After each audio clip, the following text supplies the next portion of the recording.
నమస్తే welcome to Telugu one cinema నేను రూపానాథల 1983లో చిరంజీవి ఏ కోదండరామిరెడ్డి కాంబినేషన్లో వచ్చిన ఖైదీ ఎంతటి సంచలన విజయం సాధించిందో అందరికీ తెలిసిందే. ఈ సినిమాతో టాలీవుడ్లో ఒక్కసారిగా స్టార్ హీరో రేంజ్కి వెళ్ళిపోయారు చిరంజీవి. ఆ సమయంలోనే చిరంజీవి హీరోగా ఓ సినిమాను నిర్మించేందుకు ప్లాన్ చేశారు అతిలోక సుందరి శ్రీదేవి. ఆ సినిమా పేరు వజ్రాల దొంగ. అప్పటి తమిళనాడు ముఖ్యమంత్రి ఎంజి రామచంద్రన్ ఈ సినిమా ప్రారంభోత్సవానికి విచ్చేసి క్లాప్ కొట్టారు. షూటింగ్ ప్రారంభమైంది. 2 పాటలు కొన్ని సన్నివేశాలు చిత్రీకరించిన తర్వాత దర్శకుడు కోదండరామిరెడ్డికి కథపై అనుమానం వచ్చింది. ఇది చిరంజీవి శ్రీదేవి మీద వర్కౌట్ అయ్యే సబ్జెక్ట్ కాదని అన్నారు. దీంతో సినిమా నిర్మాణాన్ని శ్రీదేవి ఆపేశారు.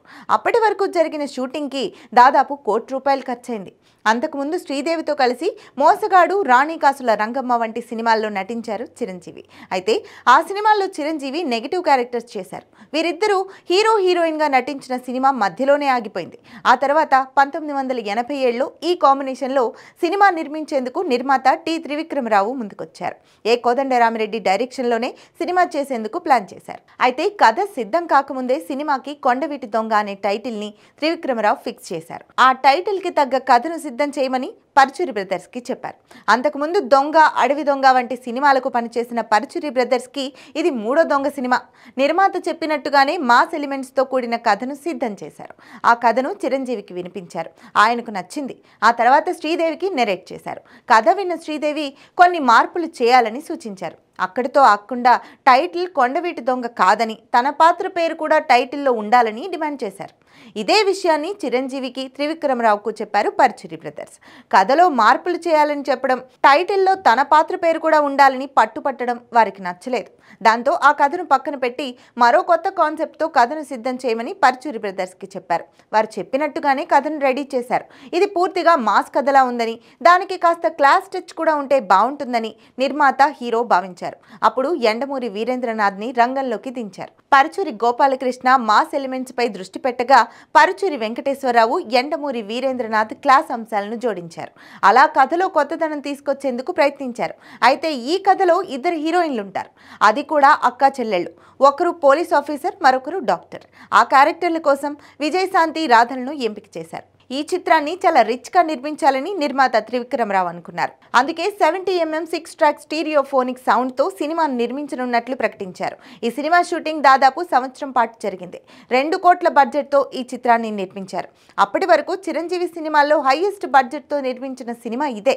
అంతకుముందు సంక్రాంతికి విడుదలైన మెగాస్టార్ చిరంజీవి సినిమాలన్నీ సూపర్ హిట్ అయ్యాయి. 1989 సంక్రాంతికి విడుదలైన అత్తకు ఎముడు, అమ్మాయికి మొగుడు చిత్రం కూడా ఘన విజయం సాధించింది. దీంతో 1990 సంక్రాంతికి కొండవీటి దొంగ చిత్రాన్ని రిలీజ్ చేయాలనుకున్నారు. అయితే 70mm 6 ట్రాక్ స్టీరియోఫోనిక్ సౌండ్తో ఈ చిత్రాన్ని నిర్మిస్తుండటం వల్ల టెక్నికల్గా కొన్ని అవాంతరాలు రావడంతో ఫస్ట్ కాపీ సిద్ధం కావడానికి ఆలస్యమైంది.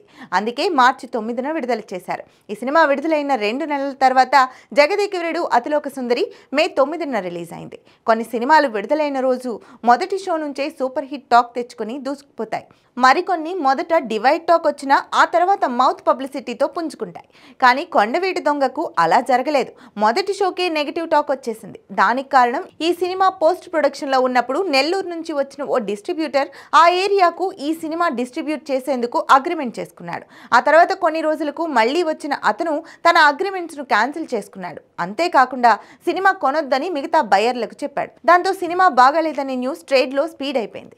అందుకే ఈ సినిమాకి ఎంతో కష్టం మీద బిజినెస్ జరిగింది. నిర్మాత గట్టివాడు కావడం వల్ల అవన్నీ తట్టుకొని అనుకున్న టైంకి సినిమాను రిలీజ్ చేయగలిగాడు. రిలీజ్కి ముందు జరిగిన నెగిటివ్ ప్రచారం సినిమాపై ప్రభావం చూపించింది. మొదటి వారం ఫ్లాప్ అనే టాక్ వచ్చింది. సినిమా గురించి రకరకాలుగా మాట్లాడుకున్నారు.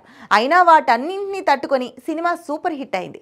కథలో కొత్తదనం లేకపోయినా చిరంజీవి పర్ఫార్మెన్స్, 2 హీరోయిన్ల అందచందాలు, కోదండరామిరెడ్డి టేకింగ్, ఇళయరాజా సంగీతం, విఎస్ఆర్ స్వామి సినిమాటోగ్రఫీ, సినిమాలోని రిచ్నెస్ ఇవన్నీ కొండవీటి దొంగ చిత్రాన్ని సూపర్ హిట్ చేశాయి.